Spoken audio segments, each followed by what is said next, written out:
வணக்கம். என் பேர் லீலாமணி. வயசு 55 ஆச்சு. நான் பொள்ளாச்சியிலேருந்து வரேன். எனக்கு இங்கே பேக் பெயினுக்காக நான் இங்கே வந்திருக்கேன். எனக்கு இங்கிலீஷ் மெடிசன்ஸில் இந்த 4-5 வருஷம் எடுத்திருக்கேன். அப்போதைக்கு வலி குறையும், அப்புறம் சரியாகாதும், மறுபடியும் பெயின் ஆகிட்டே இருக்கும். மெடிசன்ஸ் அதிகமாக எடுக்கங்காட்டி எனக்கு கிட்னி ஃபெயிலியர் பயமாக இருந்ததுனால ஆயுர்வேதத்தை தேடிட்டு வந்தேன். இது கூகுளில் சர்ச் பண்ணி பார்த்து இந்த ஹாஸ்பிட்டலுக்கு சொன்னாங்க. இப்போ இங்கே வந்து பார்த்து இப்போ 15 நாள் ட்ரீட்மெண்ட் எடுத்திருக்கேன். பரவாயில்லை. நான் ரொம்ப நேரம் என்னால் இப்படி உட்கார முடியாது.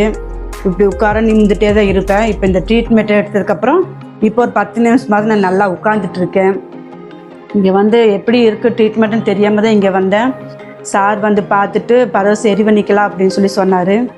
வந்தேன். இப்போ 15 நாள் ட்ரீட்மெண்ட் எடுக்கும்போது நல்லா இருக்குது. இங்கே வேலை செய்கிற பொண்ணுகளும் நல்லா நம்ம வீட்டு அம்மா மாதிரி பார்த்து நல்லா பேசுகிறாங்க, பழகுறாங்க. ட்ரீட்மெண்ட்டும் நல்லா செய்கிறாங்க. அதுக்கு தகுந்த மாதிரி ஃபுட்டு இந்த ட்ரீட்மெண்ட்டுக்கு எந்த மாதிரி கொடுக்கணுமோ அதே மாதிரி தான் ஃபுட் எல்லாமே கொடுக்குறாங்க. எல்லா இதுவும் எந்த நேரமாக இருந்தாலும் வந்து பார்த்து எப்படி இருக்குது, நல்லா இருக்கா என்ன கேட்டுட்ருக்காங்க. டாக்டரும் நல்லா அப்பப்போ கேட்டு பேசிகிட்டு இருக்காரு. மேடம் வர்றாங்க, எப்படி இருக்குது என்னன்னெல்லாம் கேட்குறாங்க. முன்னே எப்படி இருந்தால் அதை விட இப்போ பல மடங்கு இப்போ ஒரு 15 நாளில் எனக்கு பரவாயில்லையாக இருக்குது. இன்னும் கொஞ்ச நாள் எடுத்து இன்னுமே சுத்தமாக க்யூர் ஆயிடும். அதனால் இப்போ எடுத்திருக்கு. இப்போ ஓரளவுக்கு நல்லா இருக்கேன்.